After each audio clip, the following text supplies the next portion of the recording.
ಆತ್ಮೀಯ ಕೇಳುಗರಿಗೆ ನಮಸ್ಕಾರ. ಇವತ್ತೊಂದು ಸುಂದರವಾದ ಕಥೆಯನ್ನು ಹೇಳ್ತೀನಿ.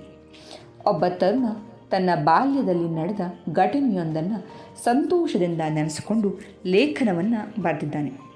ತುಂಬ ಸುಂದರವಾದ ಘಟನೆ ಹೀಗಿತ್ತು. ಆ ತರುಣನಿಗೆ ಸುಮಾರು 12-13 ವರ್ಷ ಇರಬಹುದು. ಆಗ ಅವರೂರಿಗೆ ಒಂದು ಸರ್ಕಸ್ ಬಂದಿತ್ತಂತೆ.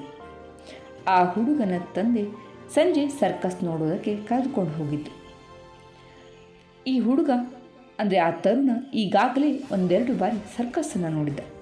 ಆದರೆ ಪ್ರತಿ ಆಟವೂ ಹೊಸದೇ. ಇವರು ಸರದಿಯಲ್ಲಿ ನಿಂತು ಟಿಕೆಟ್ಗಾಗಿ ಕಾಯ್ತಾ ಇದ್ದರು. ನಿಧಾನವಾಗಿ ಸಾಲು ಮುಂದುವರಿತಾ ಇತ್ತು. ಇವರ ಮುಂದೆ ಒಂದು ಪರಿವಾರದ ಸದಸ್ಯರು ನಿಂತಿದ್ದರು. ಆ ಪರಿವಾರ ಈ ತರುಣ ಹಾಗೂ ಅವರ ತಂದೆಯನ್ನು ಆಕರ್ಷಿಸ್ತಾ ಇತ್ತು. ತಂದೆ ತಾಯಿ ಮದುಮಕ್ಕಳಿಗರಂತೆ ಮುಂದೆ ಕೈ ಹಿಡಿದು ನಿಂತಿದ್ದಾರೆ. ಆಕೆ ಪ್ರೀತಿಯಿಂದ ಅಭಿಮಾನದಿಂದ ಗಂಡನ ಕಡೆಗೆ ನೋಡುವಾಗ ನೀನೇ ರಾಜ ಅನ್ನುವಂತಿತ್ತು ಆಕೆ ನೋಟ. ಆತನು ಆಕೆಯಡೆಗೆ ನೋಡ್ತಾ ನಗ್ತಾ ಅಲ್ವೇ ಮತ್ತೆ ಅನ್ನೋ ಭಾವನೆ ತುಂಬಿತ್ತು. ಅವರ ಹಿಂದೆ 8 ಮಕ್ಕಳು, ಎಲ್ಲರೂ ಬಹುಶಃ 14 ವಯಸ್ಸಿನ ಕೆಳಗಿನವರು. ಅವರು ಇಬ್ಬಿಬ್ಬರಾಗಿ ಕೈ ಹಿಡಿದುಕೊಂಡು ತಂದೆ ತಾಯಂದಿರ ಹಿಂದೆ ಸಾಲಾಗಿ ನಿಂತಿದ್ದರು. ಅವರ ನಡತೆ ತುಂಬ ಚಂದ. ಕೂಗಾಡದೆ ಹಾರಾಡದೆ ತಮ್ಮ ತಮ್ಮಳಿಗೆ ಮೆಲು ಮಾತುಗಳನ್ನು ಆಡ್ತಾ ಸಂತೋಷ ಪಡ್ತಾಯಿದ್ರು. ಬಹುಶಃ ಅವರೆಲ್ಲ ಮೊದಲನೆಯ ಬಾರಿಗೆ ಸರ್ಕಸ್ ನೋಡಲಿಕ್ಕೆ ಬಂದಿರಬಹುದು. ಅವರು ಅತಿ ಉಲ್ಲಾಸದಿಂದ ತಾವು ನೋಡಲಿರುವ ಆನೆ, ಹುಲಿ, ಸಿಂಹ, ಕೋತಿಗಳ ಬಗ್ಗೆ, ಸರ್ಕಸ್ ಕಲಾವಿದರ ಬಗ್ಗೆ, ಪ್ರದರ್ಶನದ ಬಗ್ಗೆ, ನಕ್ಕು ನಗಿಸುವ ವಿದೂಷಕರ ಬಗ್ಗೆ ಹೃದಯ ತುಂಬಿ ಮಾತನಾಡ್ತಾಯಿದ್ರು. ಅವರ ಬಟ್ಟೆಗಳು ಬೆಲೆ ಬಾಳುವುದಾಗಿರಲಿಲ್ಲ, ಆದರೆ ಸ್ವಚ್ಛವಾಗಿತ್ತು. ಅವರು ಧರಿಸಿದ ಚಪ್ಪಲಿಗಳು, ಬೂಟುಗಳು ಅವರು ಬಡ ಕುಟುಂಬದಿಂದ ಬಂದವರು ಅಂತ ಹೇಳಿ ಸಾರಿ ಹೇಳ್ತಾ ಇತ್ತು. ಸಾಲು ಕರಗ್ತಾ ಬಂದಿದೆ.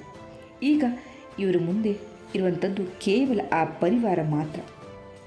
ಅವರ ಸರದಿ ಮುಗಿದ ನಂತರ ಈ ತರುಣನ ಕುಟುಂಬದವರದೇ ಸರದಿಯಾಗಿತ್ತು. ಆಗ ಟಿಕೆಟ್ ಕೊಡುವ ಕಿಟಕಿಯಿಂದ ಮಹಿಳೆ ಧ್ವನಿ ಕೇಳಿಸ್ತು. ಎಷ್ಟು ಟಿಕೆಟ್ ಸರ್? ಮನೆ ಯಜಮಾನ ಹೆಮ್ಮೆಯಿಂದ ಹೇಳ್ದ. ಇಡೀ ಪರಿವಾರಕ್ಕೆ ಕೊಡಿ. 2 ಟಿಕೆಟು ವಯಸ್ಕರಿಗೆ ಮತ್ತು ಮಕ್ಕಳಿಗೆ 8 ಟಿಕೆಟ್. ಆಕೆ ಹೇಳಿದ್ಲು. 300 ರೂಪಾಯಿ ಕೊಡಿ ಸರ್. ಆತ 300 ರೂಪಾಯಿ? ಯಾಕೆಷ್ಟು?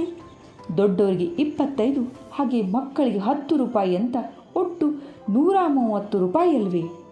ಅವನ ಮುಖದಲ್ಲಿ ಆತಂಕ ಒಡೆದು ಕಾಣ್ತಾ ಇತ್ತು. ಅವನ ಕೈಯಲ್ಲಿ 150 ರೂಪಾಯಿಯ ನೋಟುಗಳು ಕಾಣ್ತಾ ಇದ್ವು. ಇಲ್ಲ ಸರ್, ಅದು ನಿನ್ನೆವರೆಗೆ ವಿಶೇಷ ಪ್ರದರ್ಶನದ ದರ. ತಾವು ಸರಿಯಾಗಿ ಪತ್ರಿಕೆ ನೋಡಿಲ್ಲ ಅಂತ ಕಾಣುತ್ತೆ. ಇಂದಿನಿಂದ ಮತ್ತೆ ಸಾಮಾನ್ಯ ದರ ಜಾರಿಗೆ ಬಂದಿದೆ. ದೊಡ್ಡವರಿಗೆ 50 ರೂಪಾಯಿ, ಮಕ್ಕಳಿಗೆ 25 ರೂಪಾಯಿ. ಯಜಮಾನನ ಮುಖ ಬಿದ್ದು ಹೋಯಿತು. ಮಹಿಳೆಯ ಕಣ್ಣಂಚಿನಲ್ಲಿ ನೀರು ಕಾಣಿಸ್ತು. ಅಷ್ಟು ಉತ್ಸಾಹದಿಂದ ಮೊದಲ ಬಾರಿಗೆ ಸರ್ಕಸ್ ನೋಡಲಿಕ್ಕೆ ಬಂದಿದ್ದಂಥ ಮಕ್ಕಳಿಗೆ ನಿರಾಸೆಯಾದಿತ್ತು ಅನ್ನೋ ಆತಂಕ ಅವರನ್ನು ಕಾಡಿರಬಹುದು. ನನ್ನ ಹತ್ರ ಅಷ್ಟು ದುಡ್ಡಿಲ್ಲ, ಮನೆಗೆ ಹೋಗೋಣವೇ, ನಡೆಯಿರಿ ಅಂತ ಮಕ್ಕಳಿಗೆ ಹೇಗೆ ಹೇಳಿಯಾರು? ಆಗ ಆ ತರುಣನ ತಂದೆ ಒಂದು ಅದ್ಭುತ ಕೆಲಸವನ್ನು ಮಾಡಿದ್ರು. ತಮ್ಮ ಪರ್ಸಿನಿಂದ 200 ರೂಪಾಯಿಯನ್ನು ತೆಗೆದು ಕೆಳಗೆ ಬೀಳಿಸಿದ್ರು. ನಂತರ ಮುಂದಿದ್ದ ಯಜಮಾನನ ಹೆಗಲ ತಟ್ಟಿ, ಸರ್, ನಿಮ್ಮ ಜೇಬಿನಿಂದ ದುಡ್ಡು ಕೆಳಗೆ ಬಿದ್ದಿದೆ, ತೆಗೆದುಕೊಳ್ಳಿ ಅಂತ ಬಿದ್ದಿದ್ದ ನೋಟುಗಳನ್ನು ಎತ್ತಿ ಅವರ ಕೈಯಲ್ಲಿಟ್ಟು. ಆ ಯಜಮಾನನಿಗೆ ಏನಾಗ್ತಿದೆ ಅನ್ನೋದು ತಕ್ಷಣ ಗೊತ್ತಾಯಿತು. ಅವನು ಗೊಂದಲದಲ್ಲಿ ಬಿದ್ದು ಮಾತನಾಡೋದಕ್ಕೆ ಮೊದಲೇ ಇವರ ತಂದೆ ಅಂದರೆ ಈ ಹುಡುಗನ ತಂದೆ, ಸ್ವಾಮಿ, ಅವು ನಿಮ್ಮವೇ, ಮಕ್ಕಳಿಗೆ ಸರ್ಕಸ್ ತೋರಿಸಿ, ಸರದಿಯ ಹಿಂದೆ ಜನ ಕಾಯ್ತಾ ಇದ್ದಾರೆ.